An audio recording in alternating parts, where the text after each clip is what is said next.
Bapak orang, gubernur orang. Nuhun ya Bu ya. Kita dukung 100%. Ya. Beliau punya pemikiran yang sama.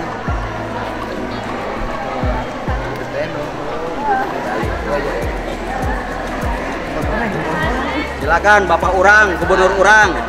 Dukung 100%. Siap. Coba kedah.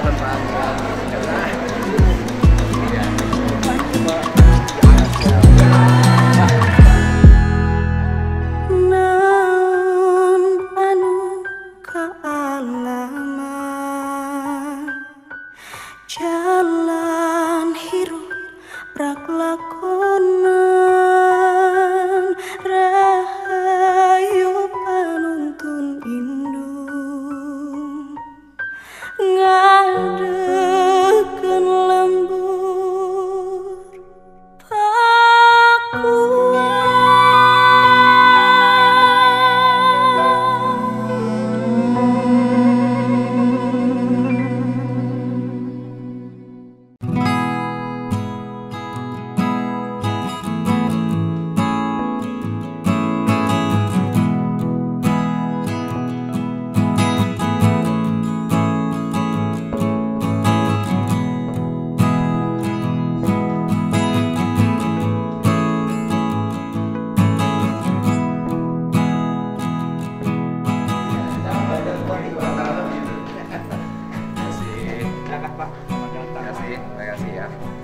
Terima kasih semuanya. Terima kasih.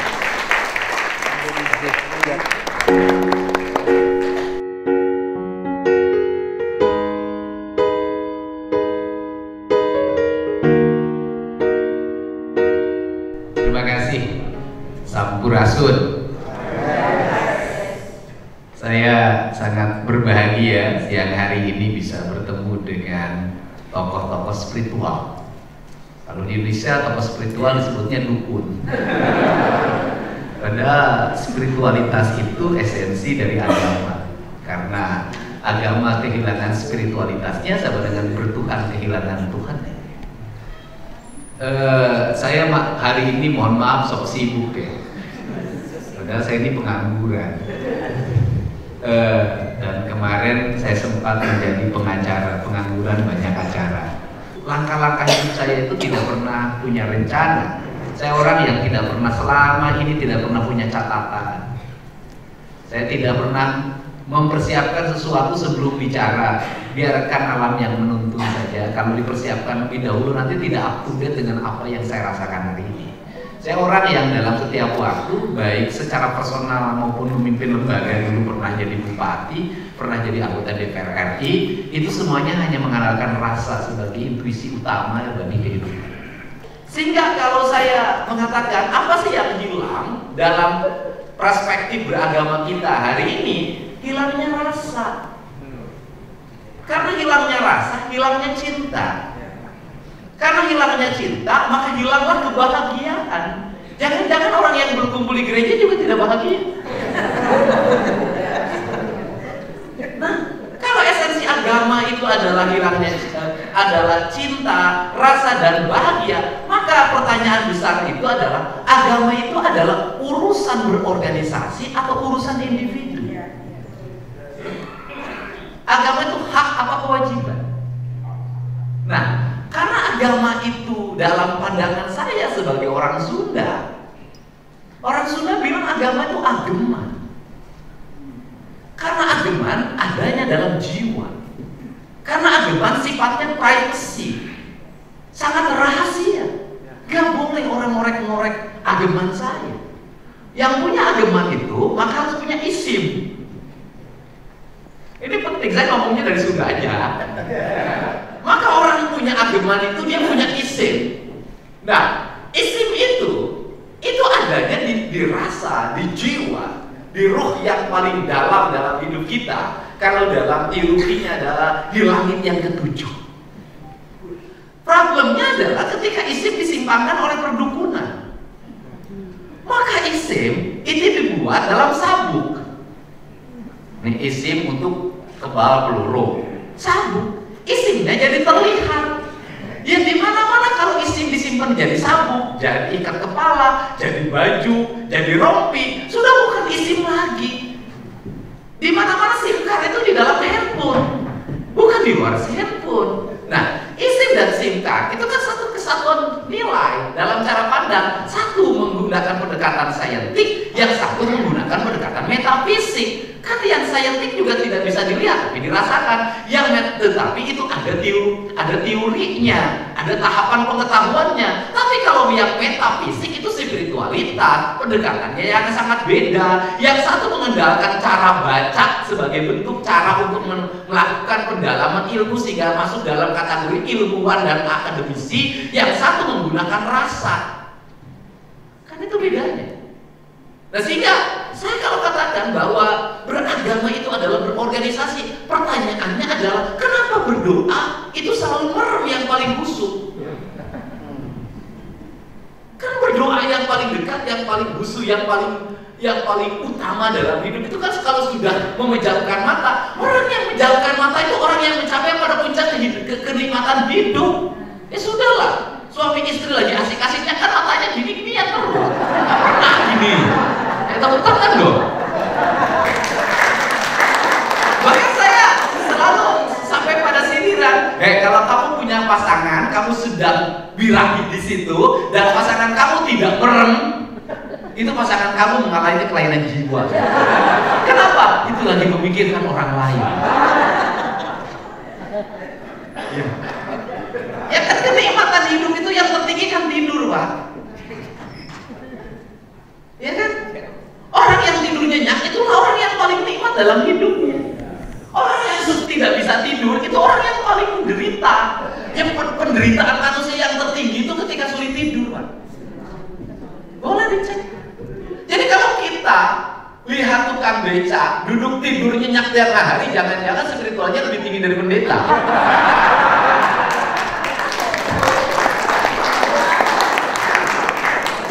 Kenapa? Karena pendeta itu ternyata tidak berserah. Kenapa tidak berserah? Memikirkan jumlah jamaat yang berkurang, tagihan listrik yang meningkat, ya kan, AC yang rusak. Loh, katanya berserah pada Tuhan, tapi kok masih mikirin hal-hal yang bersifat teknis gitu.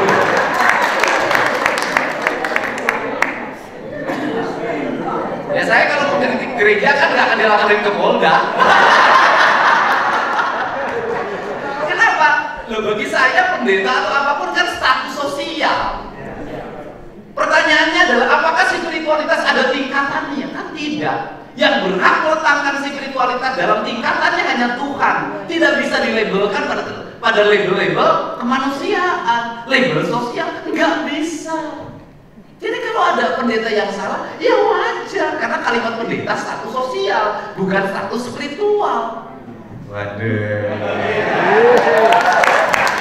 Jadi kalau pendeta punya kebutuhan, ya wajar. Oh, karena dia status sosial pendetanya.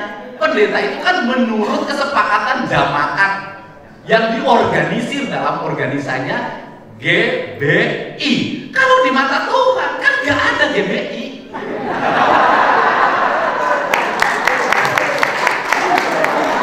Ya kan di mata Tuhan kan nggak ada GBI, nggak ada. Apakah di mata Tuhan nanti misalnya pendeta-pendeta ini mendapat hak prioritas? Tidak, menurut saya semua sama.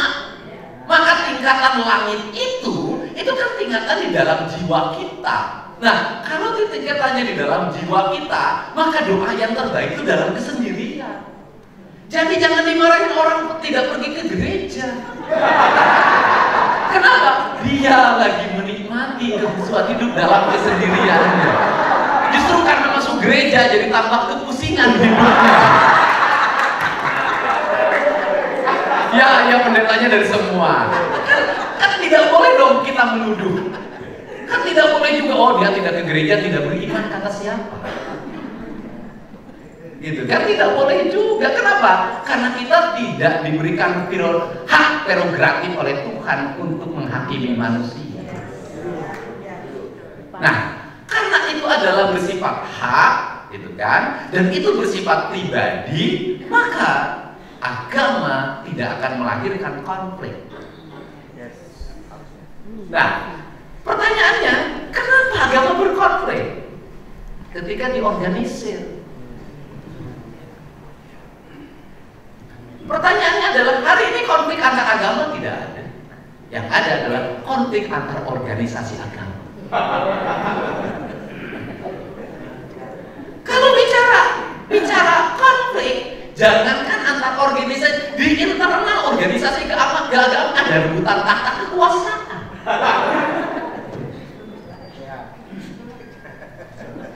Kalau bicara itu, kenapa pengorganisasiannya? Pertanyaannya adalah, apakah Tuhan pernah berfirman kalian untuk berorganisasi?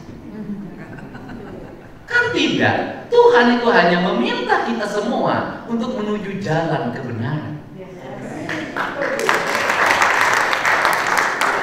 Saya jadi kesurupan begini.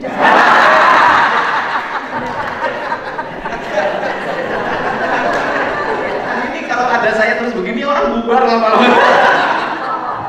Nah, itu kan menuju jalan kebenaran. Karena menuju jalan kebenaran, maka kebenaran itu selalu saya ngomong dalam kasus begitu. Kebenaran itu cahaya.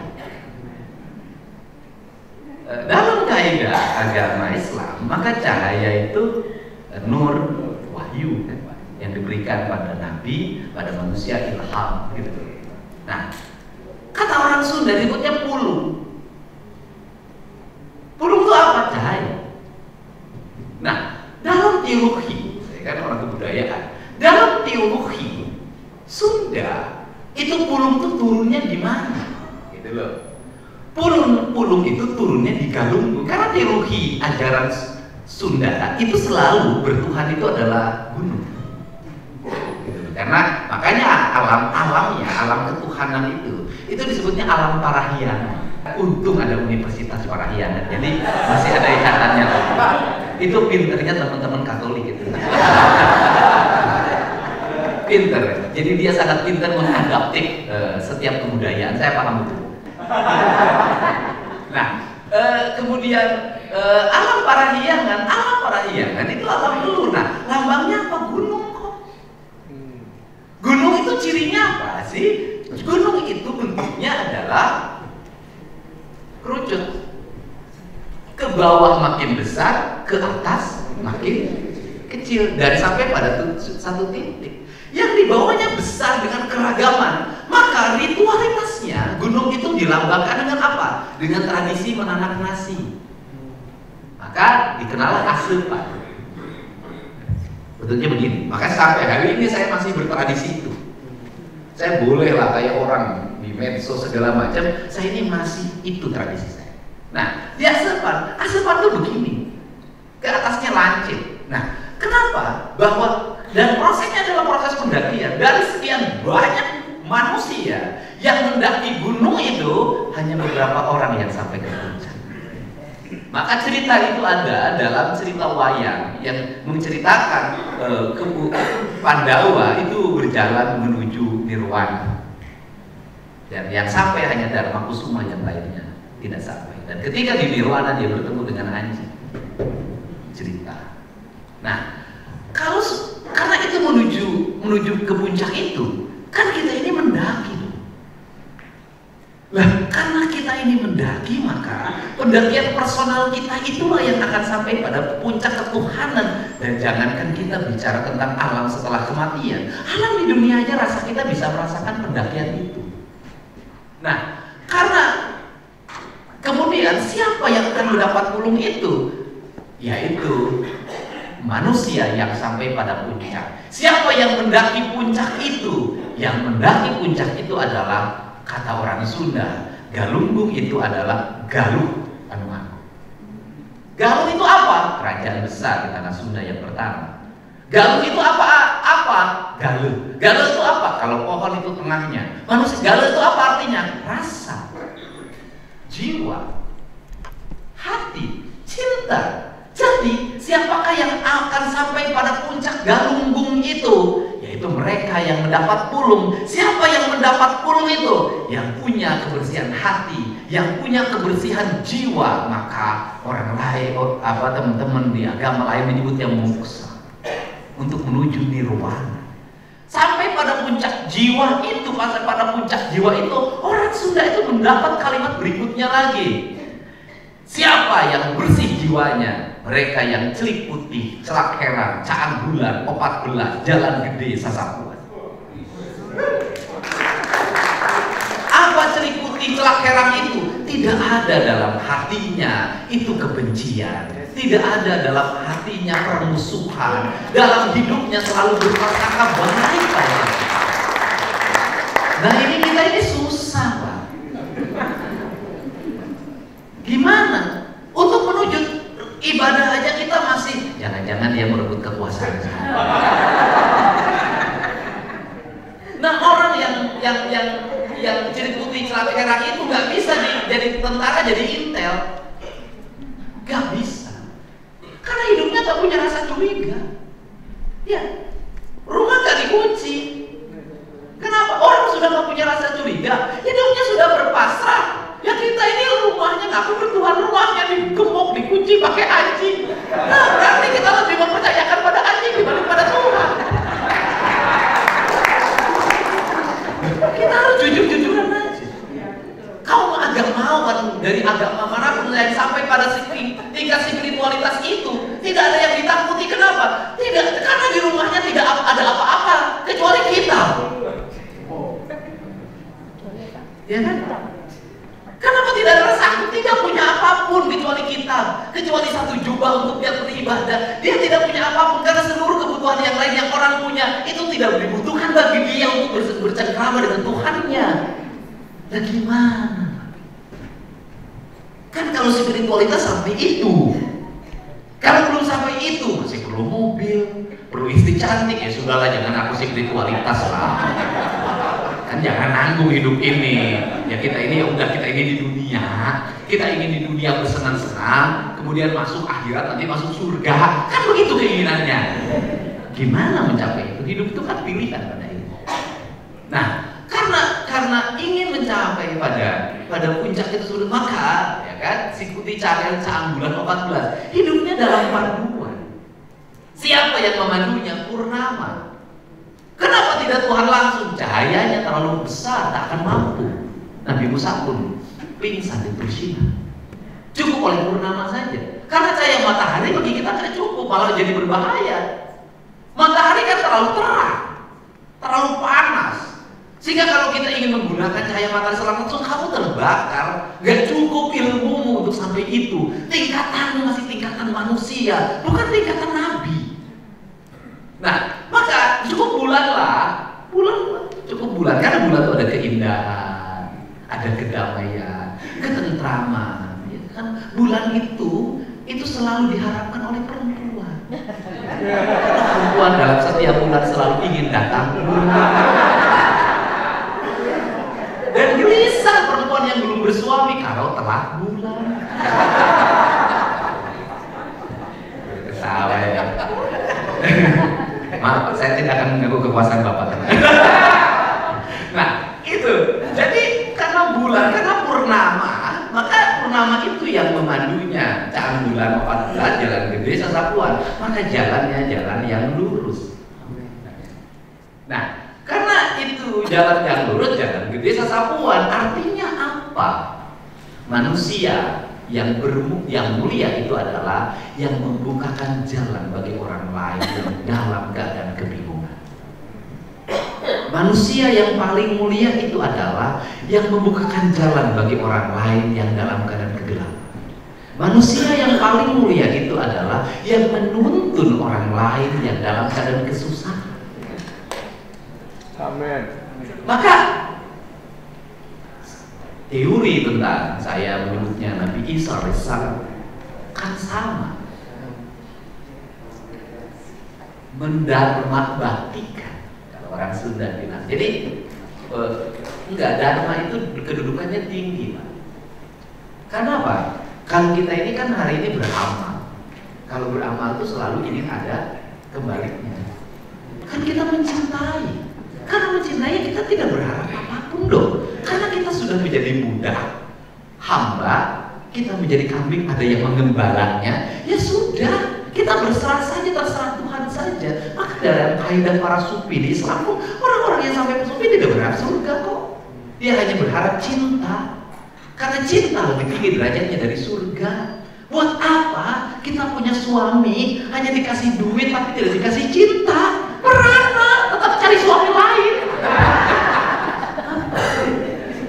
Karena sudah cinta maka kita akan mendapatkan segalanya. Karena itu maka derajatnya dan cinta tidak berharap. Karena sudah tidak berharap maka saya selalu meyakini Tuhan itu akan memberikan sesuatu segalanya pada orang yang tidak punya harapan apapun bagi dia kecuali rasa cinta.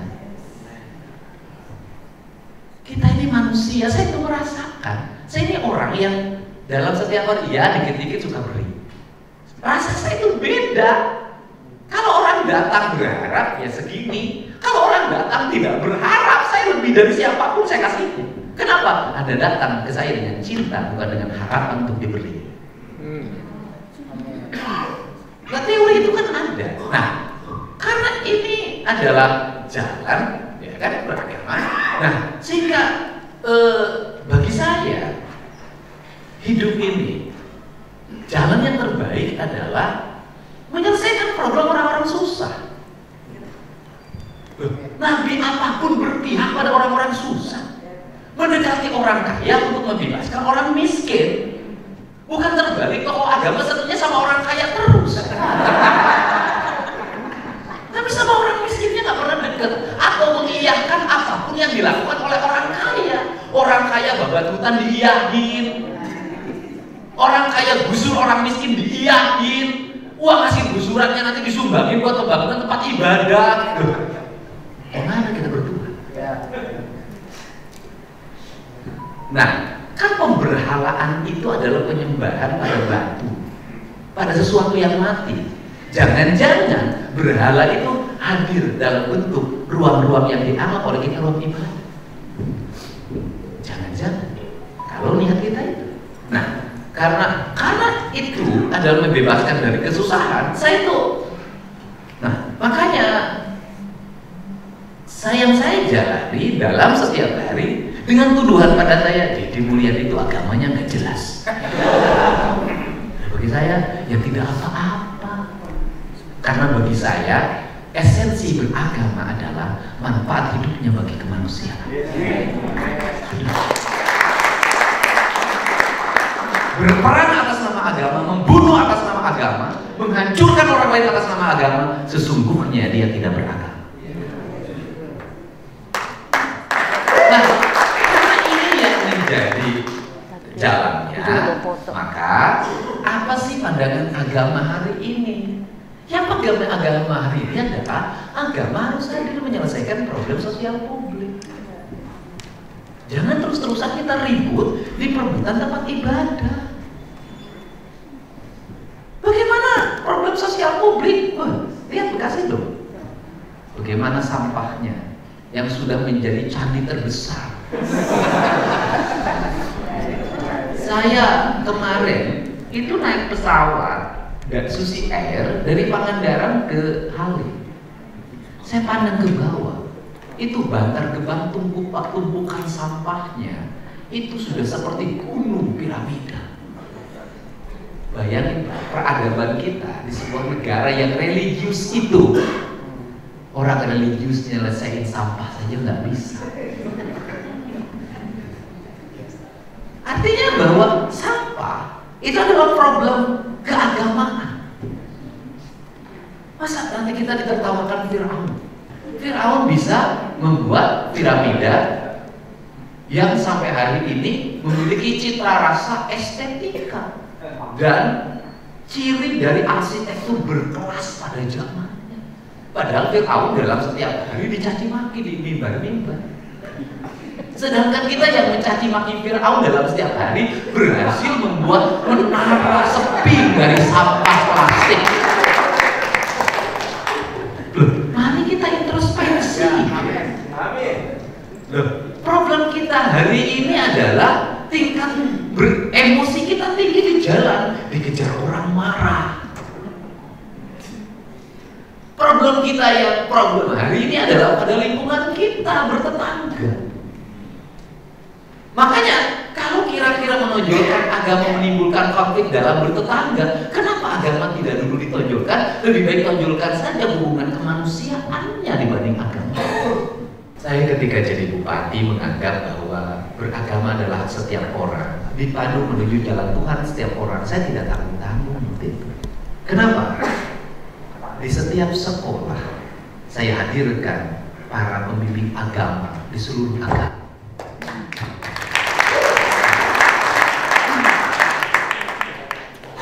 Pagi-pagi sebelum anak belajar akademis di ruang kelasnya, semua saya anak yang muslim itu kan sudah dari lama dia baca tulis Al-Quran di kelas.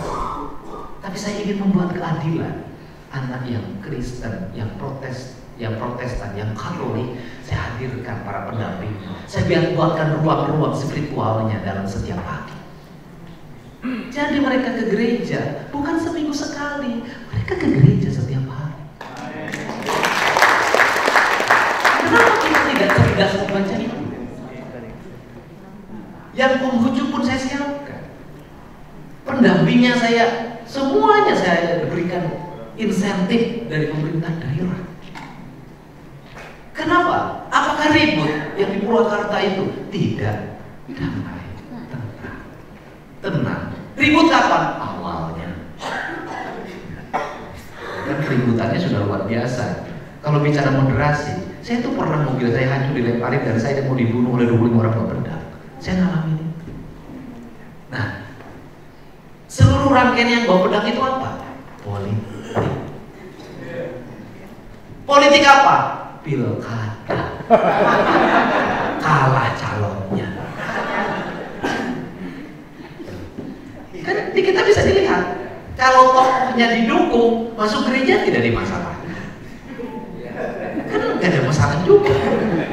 Ya kan? Kemarin ribut seolah-olah yang kelompok A, kelompok B tidak bisa akur. Sekarang kelihatannya mau akur.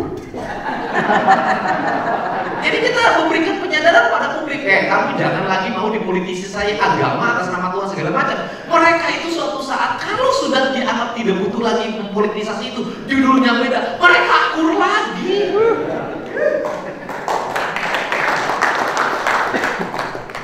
Berarti konflik agama tuh nggak ada. Yang ada adalah konflik elit yang menggunakan agama sebagai kapitalisasi politik. Sudah selesai.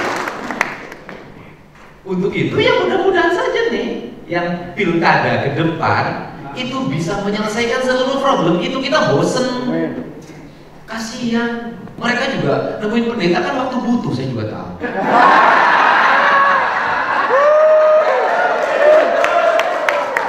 Makanya ketika abangku tercinta tadi ngomong, ini tadi pendeta itu jamaahnya banyak. Sama aku jangan ngomong jamaah deh. Aku datang ke sini kemanapun, aku nggak berkepentingan dengan dia punya jemaah berapa ratus ribu. Aku nggak berkepentingan, aku hanya berkepentingan di tanah Sunda itu manusia harmoni, titik itu. Kenapa? Karena kalkulasi itu juga nggak berlaku ketika pemilu. Loh, jangankan kita, pendeta juga kalau nyalon banyak yang nggak kepilih juga. Ya kan? Gak ada jamaah kita 300.000 semuanya milih, kagak ada. Sudahlah, nggak boleh lagi politisasi. Para pendeta juga nggak boleh lagi sama tokoh politik bercerita lagi nanti di jamaah saja, nggak usah lagi. Jangan mematerikan spiritualitas, terlalu murah harganya. Iya Pak? Bukan? Sudahlah. Gitu loh. Saya dan konsistensi saya menjaga jalan hidup ini yang saya jaga. Pada akhirnya kan kalau ngomong, kalau dulu kan takut banget kan ini itu ikatnya lepas. Terus kalau pakai ikat terus nanti disangkanya wiwitan kan, jadi gak dipilih. Perasaan aku tiap pemilihan menang terus. Sekarang pun 385.000 tanpa nyawet.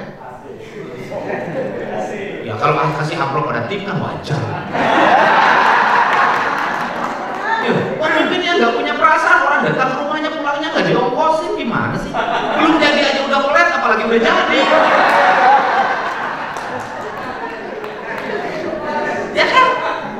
Karena banyak juga politik kan untuk atas nama Tuhan, atas nama perjuangan perjuangan, dianya makin kaya. Yang berjuangnya kerek terus.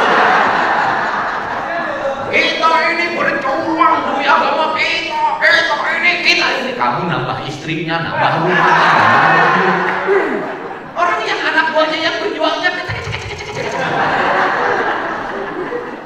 sehingga politik saya ingin selalu politik kebahagiaan. Saya tuh nggak pernah mau mobilisasi orang itu, saya nggak mau. Saya hadir pada ruang bahagia, ruang wayangan, ruang sastra. Ya kan, kenapa kan ini selalu gelar acara malam hari?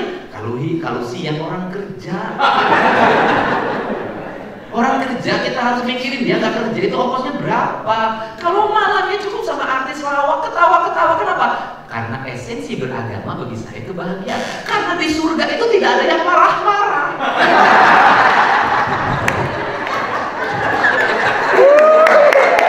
Saya memang ngomong sering jenaka. Nah, orang Sunda menjenaka. Yang serius orang Batak. Makanya orang Batak cocok jadi pengacara, jaksa. Orang Sunda nggak cocok ke TKA. Ya kan? Profesinya orang Sunda juga. Dan kemudian juga wajahnya tidak menyeramkan, tidak takut. Makanya orang Sunda jarang jadi penagih utang. Orang Sunda jarang jadi debt collector.